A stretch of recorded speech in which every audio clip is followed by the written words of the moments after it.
Hey, welcome back to the channel, and today we're going to be talking about an essential opponent to DeFi.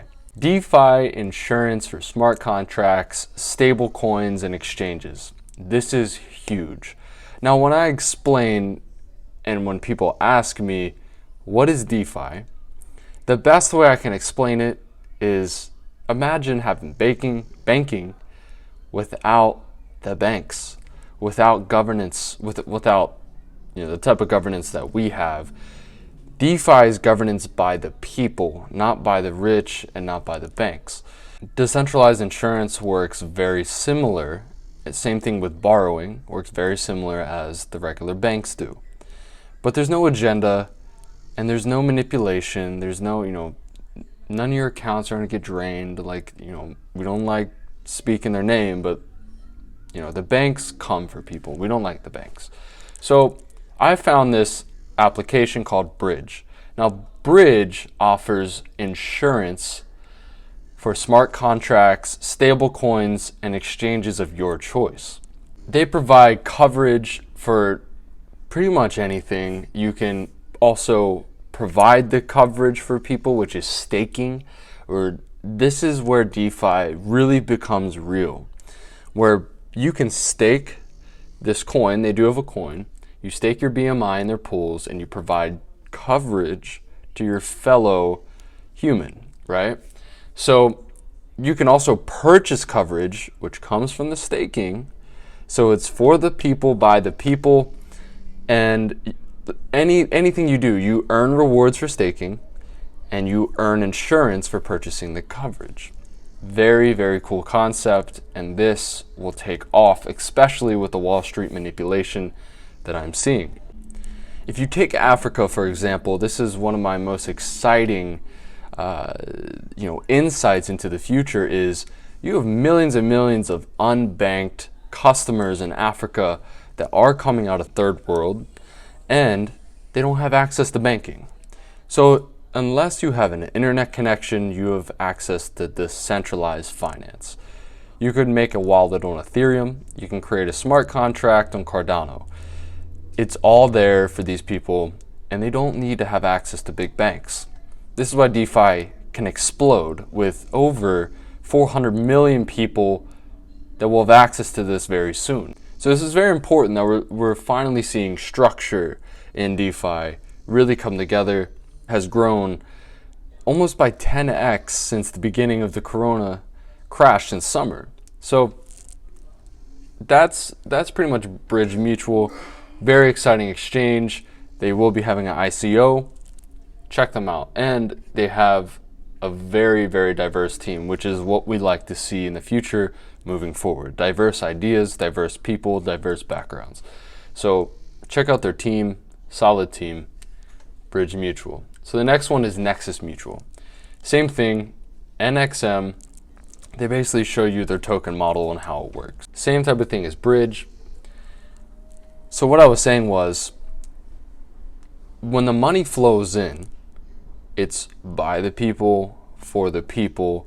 You have multiple different entries into this market. You can stake, you can purchase the coverage, and you can purchase the ICO and the token price. It's based on how much money's flown into this fund is the price of the token. So kind of like Yearn Finance, which I definitely missed out on. It was at $6 when it first launched.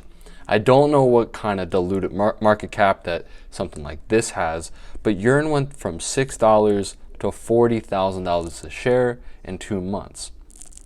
And the DeFi community is huge. So something new like tokenized insurance is huge and it has a lot of potential for growth. And when you're talking about insurance on billions of dollars worth of assets, whether it be smart contracts, tokens, exchanges, I can see this token being explosive going into 2021.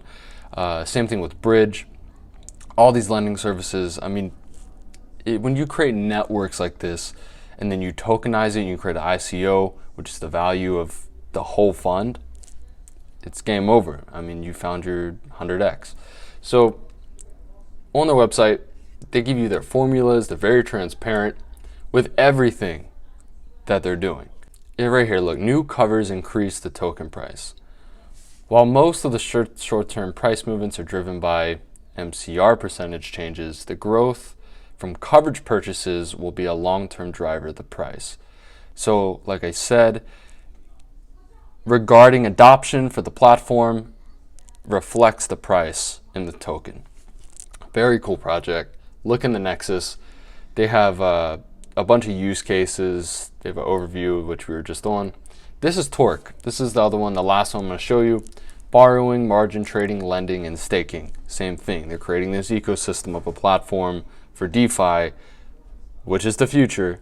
So, crypto-backed loans with fixed interest. That's what we like to hear. We like to hear fixed interest. They're very transparent with their APR on their website. So like you're in finance, 10 APR. Lens, sale, wow, 60%. That's a lot. So obviously, wrapped Bitcoin, one of the lowest 3% APR. Ethereum, 6%. Yeah. So you go on the website. They have, they have everything. And the biggest pitch that got me for Torqued is same thing with Bridged. No KYC and credit checks. You're not held down by your credit. You're treated like a human being, not by a number, but by what you can provide, right? You can stake, you can borrow, all of it, right? Security is their priority. They audit smart contracts. They work with leading Oracle providers, Chainlink, which is another good one to have in your bag. Insurance fund, 10% of the interest paid by borrowers goes to insurance fund used in an event for uncollateralized loans that are not properly liquidated. And it's open source. So really look into decentralized insurance. It's huge.